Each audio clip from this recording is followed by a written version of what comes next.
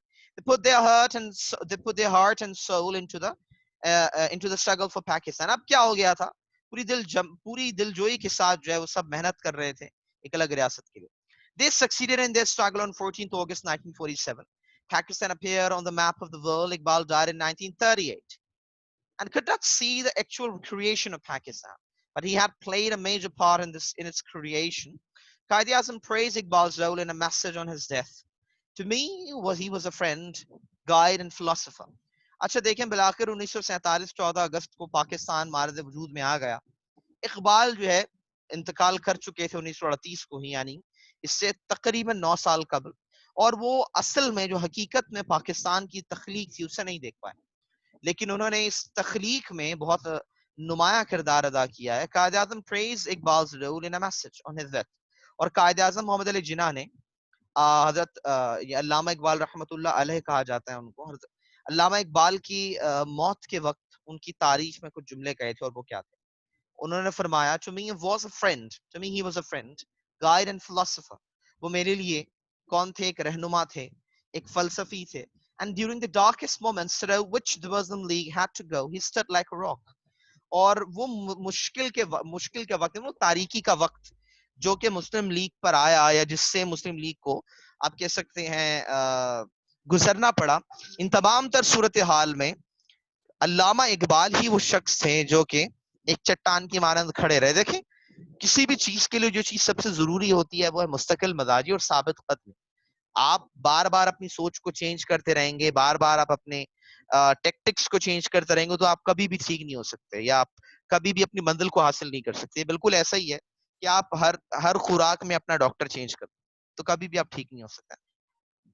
He believed that faith in Islam, یہ تو بہترین بات انہوں نے کی تھی یہاں پہ. If someone would ask me to give my all knowledge to him just for the sentence that Allama Iqbal had spoken over here, اس ایک جملے سے علامہ اقبال کی جو آپ کہہ سکتے ہیں تخلیقی صلاحیت تھی, اور جو ان کی تنقیدی صلاحیت تھی, اور ان کی جو ریسرچ تھی جو انہوں نے تحقیق کر رکھی تھی اسلام کے حوالے سے, وہ نظر آتی ہے ہمیں.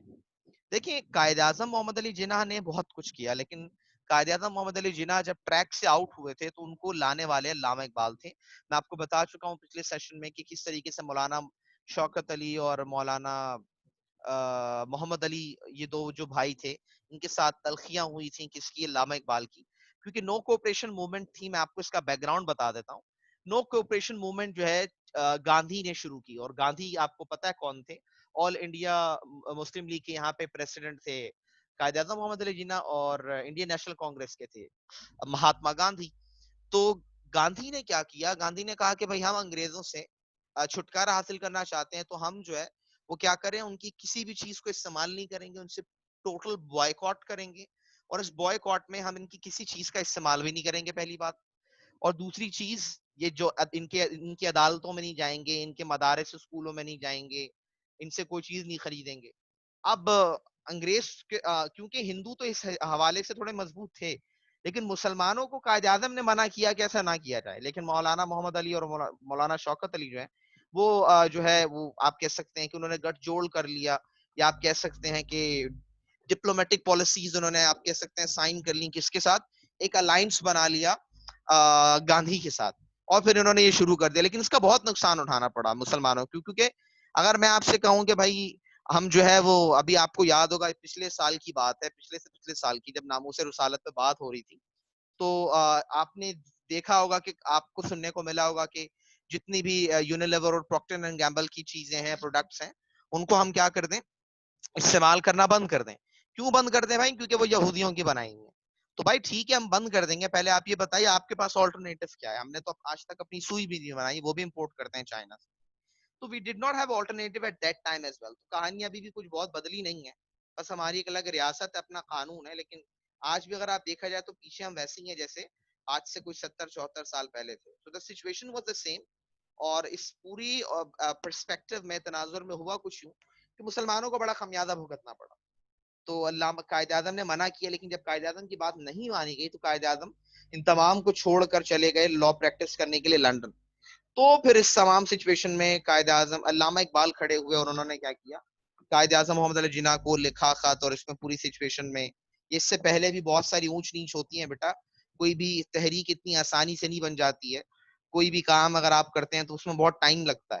وہ چیز جو 1906 میں شروع ہوئی تھی اس کا ثمر 1947 میں 41 سالوں بعد ملا تھا مسلمانوں کو. تو it wasn't a piece of cake کہ جسے آپ آج اور ہم جو ہے وہ انڈیا جا, کشمیر سے نکل جا, اور ہے جذبہ جنون تو ہمت نہار گا کے جو ہے 14 اگست منا لیتے ہیں. پورا 14 اگست سم تھنگ لائک ہم جو ہے وہ صرف جھنڈیاں لگاتے ہیں, ٹھیک ہے, جھنڈے لہراتے ہیں اور بیچز لگاتے ہیں, that's all. What we are doing for Pakistan is something totally else. It's a debatable topic to be discussed right now. لیکن میں اس کا تناظر آپ کو بتانا چاہ رہا تھا کہ کس سچویشن میں علامہ اقبال جو ہے وہ کھڑے رہے تھے. جب پریسیڈنٹ ہی چھوڑ کر چلا جائے تو آپ تحریک کا سمجھ سکتے ہیں کیا حال ہوتا ہے.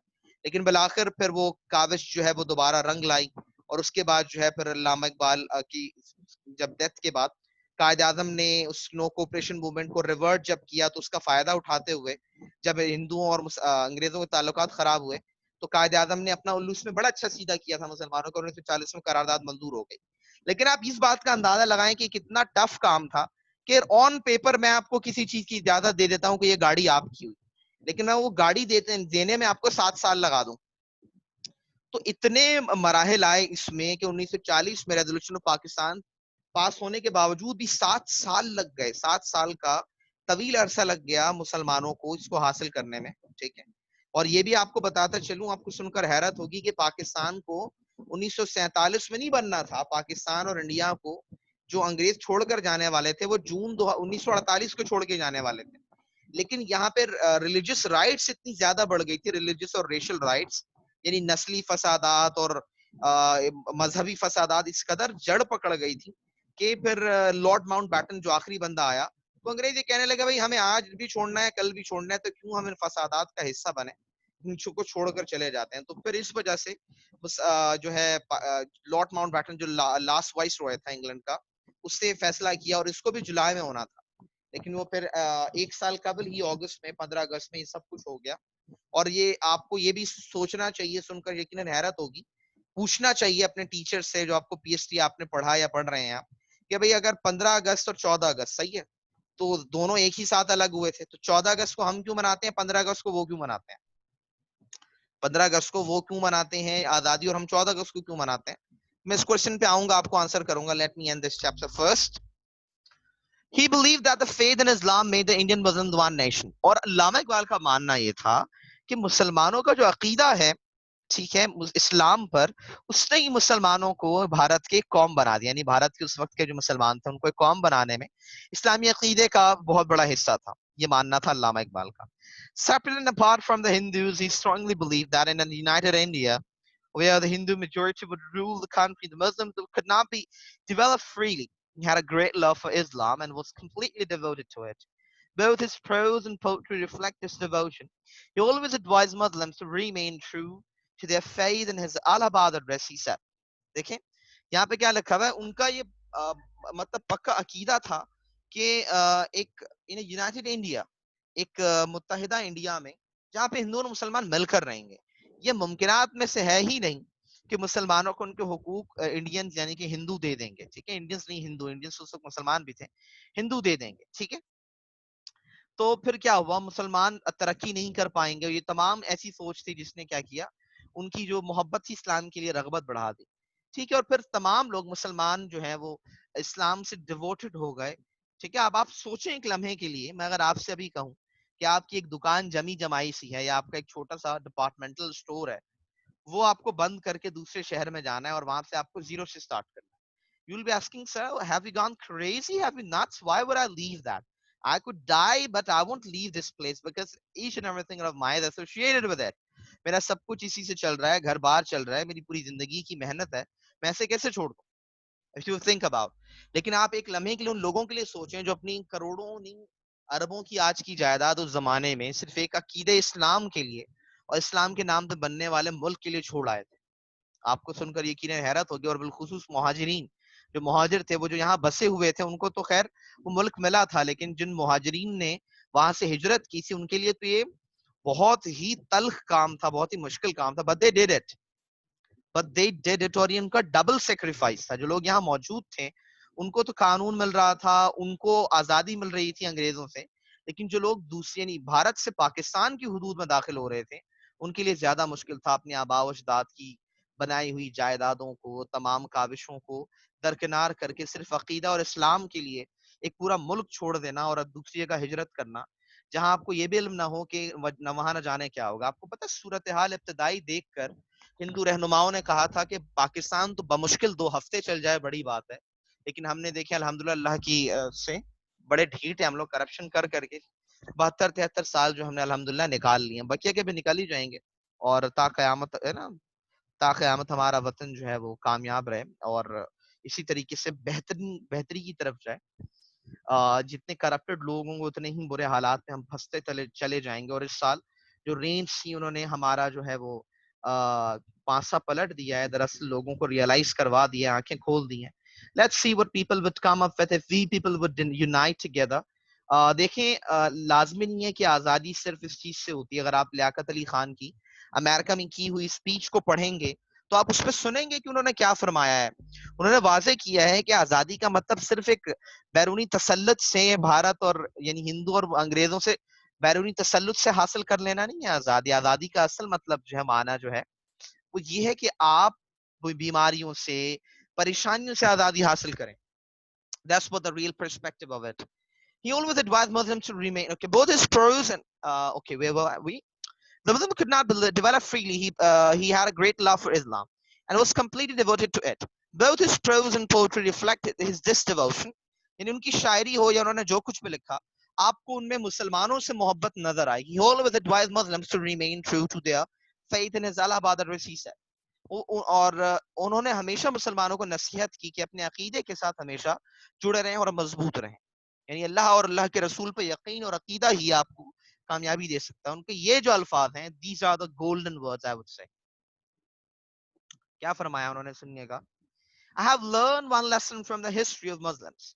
At difficult moments in their history, it is Islam that has saved Muslims and not Muslims that have saved Islam.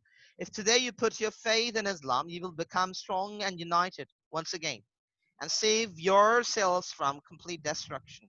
What's written over here? علامہ اقبال کہتے ہیں کہ میں نے سبق سیکھا ہے اسلام کی تاریخ سے کہ جب کبھی بھی مشکل وقت آیا وہ اسلام تھا جس نے مسلمانوں کو بچایا, نہ کہ مسلمانوں نے اسلام کو بچایا.